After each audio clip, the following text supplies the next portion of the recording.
নয়, ভণ্ড। তারা হাসিনাকে স্থায়িত্ব দিয়েছিল টাকার স্বার্থে। তাদের সঙ্গে থেকে জাতীয় বেঈমান হিসাবে আত্মস্বীকৃত বেঈমান হিসাবে তারা এই বাংলাদেশে প্রতিষ্ঠিত। পিয়ার পদ্ধতি নিয়ে জামায়াতে ইসলামের ভূমিকা এবং যারা ৮৬ সালে ৯৬ সালে বিভিন্নভাবে শুধু আমাদেরকে অসহযোগিতা করে নাই, পুরো জাতিকে অসহযোগিতা করেছিল এবং হাসিনাকে টিকিয়ে রাখার স্বার্থে তাদের সঙ্গে থেকে জাতীয় বেঈমান হিসাবে আত্মস্বীকৃত বেঈমান হিসাবে তারা এই বাংলাদেশে প্রতিষ্ঠিত হয়েছে।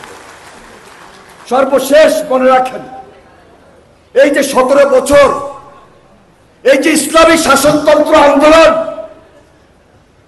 চরমোনাই পীর বলে, পীর নয়, ভণ্ড।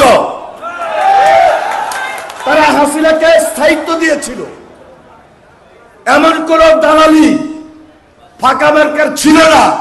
তারা এই বাংলাদেশের ইতিহাসকে কলঙ্কিত করে নাই। ২০১৪ নির্বাচন বলেন, ২০১৮ নির্বাচন বলেন, ২০২৪ নির্বাচন বলেন, হাসিনাকে সহযোগিতা করে হাসিনার স্থায়িত্ব বাড়িয়ে দেওয়ার ক্ষেত্রে এই চরমোনাই পীর, এই ইসলামিক শাসনতন্ত্র আন্দোলন, এই ফাঁকা মার্কা ছিল বাংলাদেশের মানুষের আরেকটা জাতীয় বেঈমান হিসাবে চিহ্নিত। তাহলে তারা আজকে নির্বাচনের বিরুদ্ধে যে আন্দোলনটা করছে, ১৭ বছর আমরা যখন লড়াই করেছি, সংগ্রাম করেছি,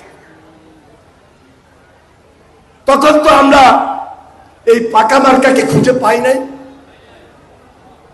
আজকে ইসলামিক দলগুলোর থ্রেট দেখান, মিছিল করেন, মিটিং করেন, বিদ্যাঞ্জলি দেখান, নির্বাচনী পরিবেশটাকে বিকৃত করেন।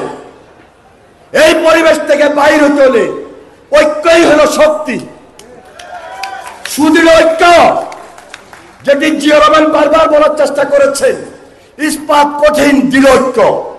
এই ঐক্য জিয়া রহমানের ডুপ্লিকেট